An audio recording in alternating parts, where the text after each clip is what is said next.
தீய சக்தி ஒரு இடத்துல இருக்கு அப்படின்னா அதை அழிக்கிறதுக்கு நல்ல சக்தியும் அந்த இடத்துல இருக்குங்க. அதுக்கு உதாரணமா நம்ம சூரசம்ஹாரமா சொல்லலாம். முருகப்பெருமான் சூரபத்மன் அப்படிங்கிற ஒரு அசுரகுல அரசன் மீது நடத்திய ஒரு வதம் தாங்க சூரசம்ஹாரம். சூரபத்மன் அப்படிங்கிறது ஒரு அசுரகுல அரசன். அவன் சிவபெருமானை நோக்கி கடும் தவம் இருந்து ஒரு மிகப்பெரிய ஒரு வரத்தை வாங்கிக்கிறானுங்க.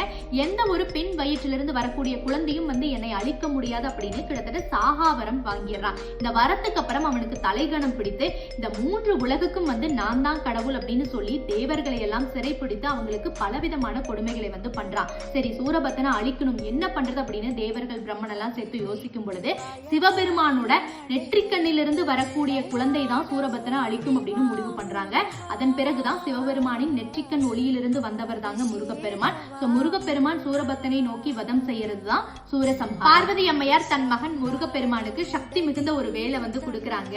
முருகப்பெருமானும் தேவர்களும் சேர்ந்து சூரபத்மனை அழிக்க போறாங்க. முதல்ல சூரபத்மனுடைய சகோதரனான தரகாசூரனும் சிம்மமுகனையும் அழித்துவிட்டு பிறகு சூரபத்மன் இந்த மாயை வேலைகளில் வல்லவனா இருக்கிறாங்க. சிங்கமா மாறுறது, யானையா மாறுறது, இறுதியில ஒரு மாமரமாக மாறும் பொழுது தன் தாயிடமிருந்து பெற்ற அந்த சக்தி மிகுந்த வேலை முருகப்பெருமான் அந்த மாமரத்தின் மீது தூக்கி எறியும் பொழுது அந்த மாமரம் 2ஆக பிளவுபடுதுங்க.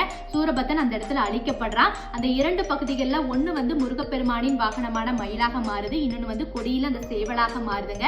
இந்த மாதிரிதான் சூரசம்ஹாரம் அப்படிங்கிற ஒரு நிகழ்வு முருகப்பெருமான் சூரபத்மனை அழித்த ஒரு நிகழ்வாக நம்ம வரலாற்றுல பார்க்கலாங்க.